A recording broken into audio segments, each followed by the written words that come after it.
Several months ago, Cenk, the David Pakman Show joined TYT Network on YouTube. Let's get a pre-election scorecard from you of sorts, make an evaluation of the performance. Are you happy with my production team?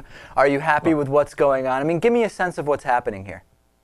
No, seriously, you guys are awesome. And you're rising stars, and as I look at your numbers every day, and I look at your numbers just as much as I look at the presidential polls, I'm stunned by your growth, and it's because you work hard. And look, I got to be honest with you. Internally here, I told folks that I'm a huge believer in you, not just because of your positions or your talent, et cetera, but because you have the right attitude. And if you're willing to put a lot of work behind it and do the right things, you're going to get to success. And that's the success we're seeing from you guys. So we're ecstatic to have you in the network. Well, listen, I think one of the reasons that we're experiencing growth is mainstream corporate media is having some serious problems right now. Now, I want to outline what I think are the problems with mainstream corporate media. You tell me if I'm on the ball or if I'm way off here. I think the problems are, number one, you alluded to it earlier, this false equivalency. On every issue, you need to have on the one hand and on the other hand, when a lot of the times, there really aren't two even sides. Like, for example, on the issue of, I don't know,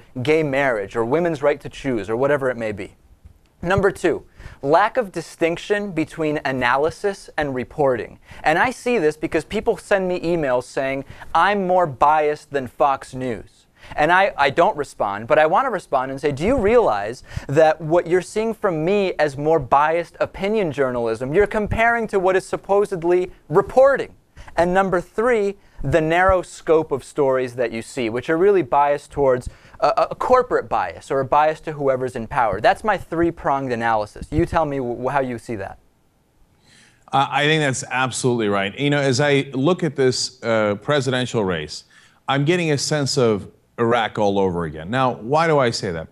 During the Iraq War, they had to do balance, and the Republicans were pushing for war relentlessly. And in fact, they didn't do balance. They just gave the Republican side. That's why, as we went to war, about 70% of the country believed that Saddam Hussein was personally responsible for 9/11.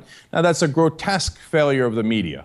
They deceived the country. They helped the Republicans and those in power and the warmongers deceive the country because, look, I don't blame Americans. A lot of people blame Americans. But if I believed that Saddam Hussein had attacked us on 9/11, I would have been in favor of the Iraq War.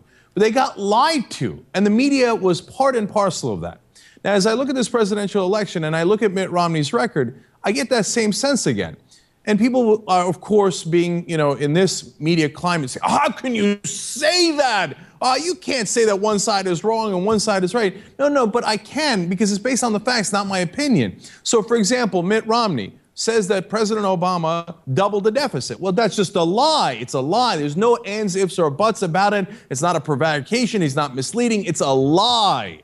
He came in and had a $1.2 trillion deficit handed to him by George W. Bush. It's now a $1.1 trillion deficit. In fact, it's a little lower than when Bush gave him. So Romney's lying. So number one, you have to point out the litany of lies. And for example, President Obama's super PAC was misleading in one ad against Bain, okay? It was about the guy's wife who had died, but she had died at a later time, not after Bain had fired the worker, et cetera. So one against Obama, right? And then I can list you 20, 30, 40 that the Republicans have done that are much bigger lies. And you hear, well, they both do it. They call it even. Exactly. One of the issues I think this is most glaring has been the birth certificate birther thing, right? John Kerry said it really well a year or two ago, where he said, the idea that the media has to give any crazy notion from some extremist up there, give it coverage and say, well, let's evaluate. Let's send people to Hawaii to talk to the clerk who signed the birth certificate, so on and so forth. Any idea warrants tens of thousands, hundreds of thousands of dollars of investigation from mainstream corporate media outlets. You can just throw anything out there and they'll say, well, let's evaluate it. Let's do an analysis. Yeah, look, if you told them, hey, you know what, you should do a fair analysis of 9/11 and see if it was a conspiracy. Now, I don't believe it was a conspiracy, right? But they would say, oh, you're a lunatic. Of course, we're not going to spend $1 on that, you lunatic. They'd run you off and they'd probably ban you from television. And maybe they should, okay? And that's an open question. Now, I think 9/11 conspiracy is nuts, okay?